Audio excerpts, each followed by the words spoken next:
Alright, what is going on, guys? Today I'm going to teach you a much more simpler and easier and cheaper way to do a Resignator delete on your 2022 to 2025 Honda Civic.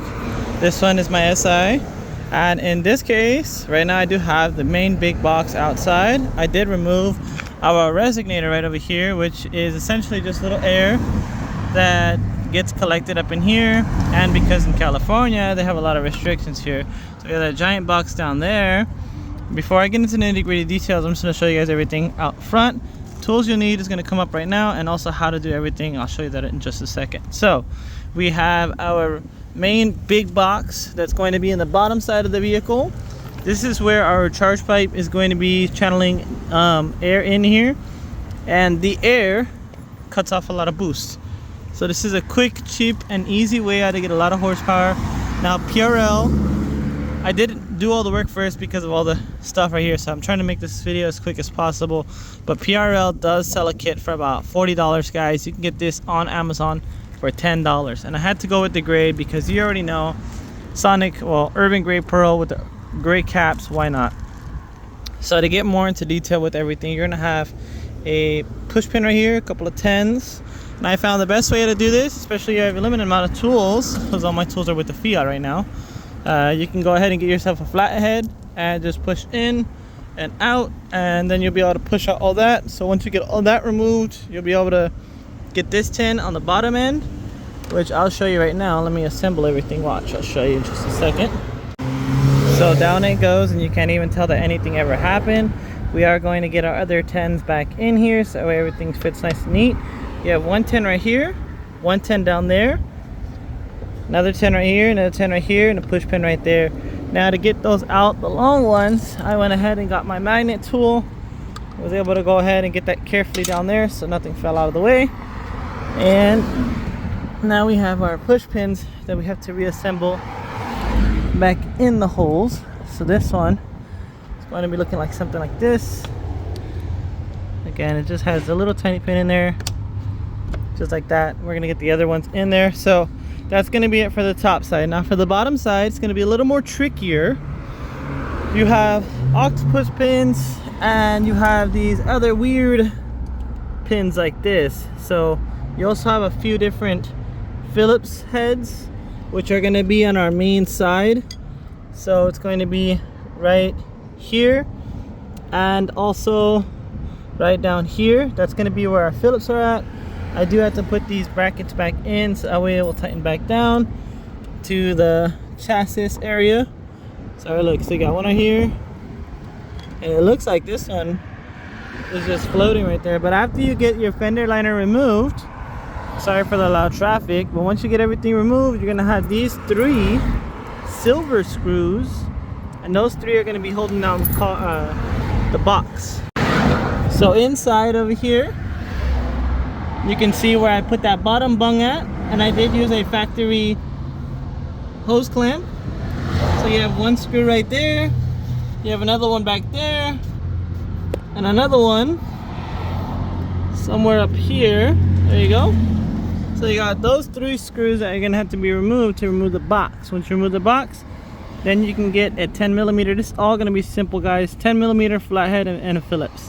You don't need a jack, you don't need a 19, you don't need unnecessary tools that I have. I just don't have my ratchets or anything else like that.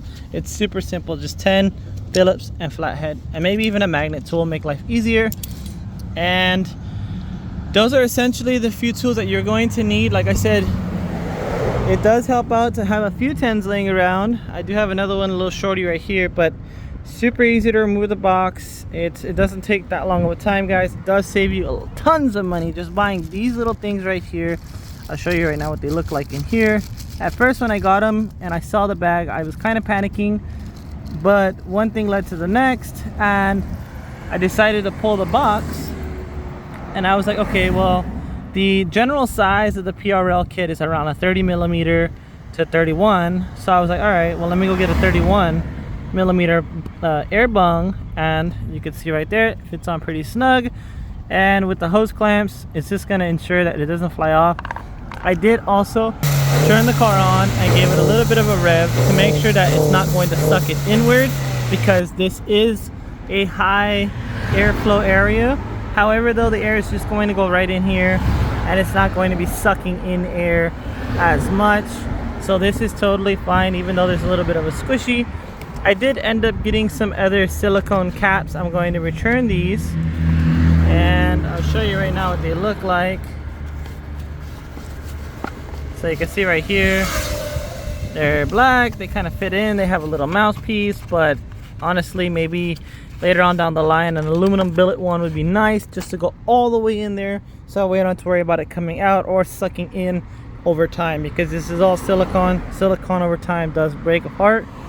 But yeah, that's gonna be it, guys. Super simple 5-minute video, just to show you guys again, if it was a little unclear, we have a lot of different areas to go into. So we have one clip right here, here, another clip right over there, and those are going to be underneath the vehicle. You don't need to jack up the car.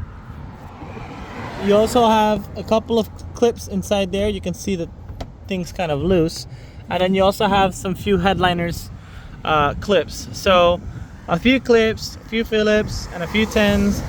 Take out the box. It's a super simple, a very efficient little mod. It does take out that restriction of air that collects into that box and also into this one. So now your car is going to get clean, straight air, lots of boost, and it's going to be happy in the long run. It does not throw a check engine light.